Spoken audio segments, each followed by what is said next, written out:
आता सध्या तुमच्या काही जणांच्या चेहऱ्यावर कलर दिसायला पाहिजे, हरकत नाही. आपण तसं तर 12ही महिने आपण सुंदर दिसावं,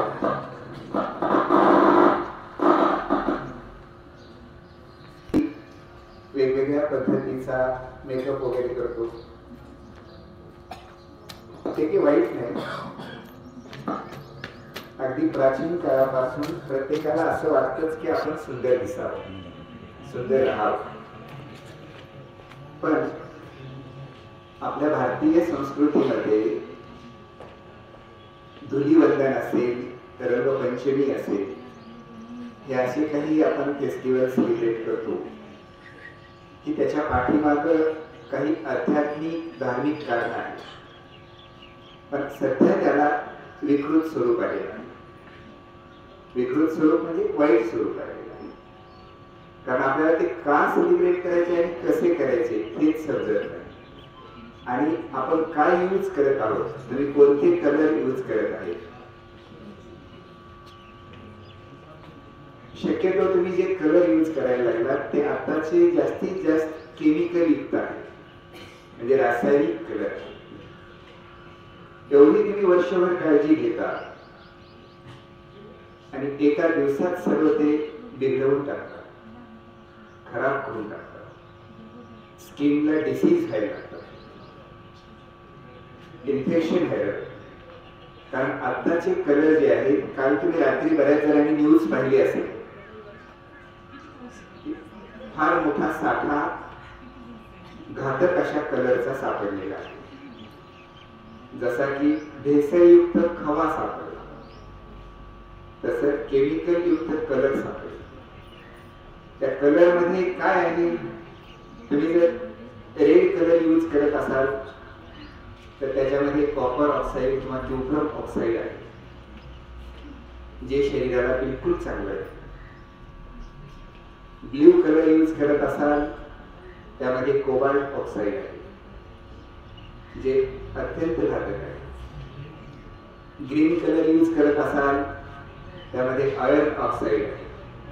म्हणजे स्टील इंडस्ट्रीज मध्ये जे वेस्ट मटेरियल आहे, त्या वेस्ट मटेरियलला त्यांनी अशा प्रकारचे स्वरूप दिलेलं आहे, काही त्याच्यावर प्रोसेस केलेलं आहे आणि केमिकल कलर आहे. आता काही जण तर त्याच्या पुढचा एक चमकणारा कलर सिल्वर टाईप वापरतात. ते जर तुम्हाला पाहायचं असेल तर तुम्ही कधीही लातूरच्या MIDC मध्ये गेलात आणि कुठल्याही मेटलच्या इंडस्ट्रीच्या बाहेर त्यांचा जर वेस्ट मटेरियल पाहिला तर तुम्हाला ते फ्री मध्ये मिळून जाईल. कारण त्याच्यामध्ये ॲल्युमिनियम ऑक्साईड म्हणजे स्टील इंडस्ट्रीज मध्ये जे पॉलिश यूज केलं जातं, जे त्याचे छोटे छोटे मायन्यूट पार्टिकल्स जे लिक्विड स्वरूपात बाहेर टाकले जातात, ते आहे ॲल्युमिनियम ऑक्साईड. जसे की आता हे आपले वर पत्रे दिसतात तुम्हाला, आपण घरावर टाकायची पत्रे, हे जे पत्रे आहेत या पत्र्याला गंज चढू नये, ते गंजू नये यासाठी त्याला एक लेअर दिला जातो, एक कलरचा आवरण दिलं जातं, पॉलिश केलं जातं. ते यूज करायला लागले तुम्ही चेहऱ्याला. तुम्ही मेटल आहेत का? तुमची स्किन किती नाजूक आहे बरं. तुमच्या आईने तुम्हाला छोटा बेबी असताना किती वेळेस पायावर मसाज करून, अभ्यंग करून, सुंदर पद्धतीने प्रत्येक पार्टला तुमच्या टच करून स्नान घातलेलं आहे. हे कशासाठी केलेलं आहे तर तुम्ही आयुष्यभर सुंदर दिसावं, निरोगी राहावं, सर्व तुमच्या शरीरामधील आर्टरीज आणि व्हेन्स ह्या व्यवस्थित राहाव्यात, यासाठी हे केलेलं आहे. आणि आपण हे चुकीच्या मार्गाने कुणाचं तरी अनुकरण करून, मग आता तुम्ही म्हणाल सर आम्ही रंगपंचमी खेळायची की नाही. रंगपंचमी खेळायला विरोध नाही, आम्ही पण खेळतो. पण तुमच्याकडे किती नॅचरल कलर्स आहेत बरं. आम्ही आज मुद्दाम टाकलेला आहे, मी तर टाकलेला आहे माझ्या स्टेटसला, मी मुद्दाम आम्ही रंगपंचमी कशी खेळत होतो, कसे अवतार होत होते ते मुद्दा सांगितले आहे. फेस्टिवलला विरोध नाही, पण फेस्टिवल कुठलाही सेलिब्रेट करत असताना आपण ज्या मेथडनी करायला लागलो, जे यूज करायला लागलो ते खूप घातक आहे. आणि नॅचरल कलर्स आता दुर्मिळ झालेले आहेत. मला सांगा बरं, तुमच्या किती जणांच्या घराला परस आहे? परस कशाला म्हणतात? कुणाला येतं? नाही, कमाल झाली. अरे, आपल्या घराचं वर्णन करत असताना, ग्रामीण भागातील कथा कादंबरी वाचन करत असताना तुम्ही ऐकलं असेल ना की घराच्या पुढच्या बाजूस जी जागा असते दॅट स्पेस इज कॉल्ड अंगण. त्याला आपण अंगण असं म्हणतो. आणि जी घराच्या पाठीमागं जी जागा असते जिथे जी आपली आई आजी काही वनस्पतींची लागवड करते त्याला परस असं म्हणतात.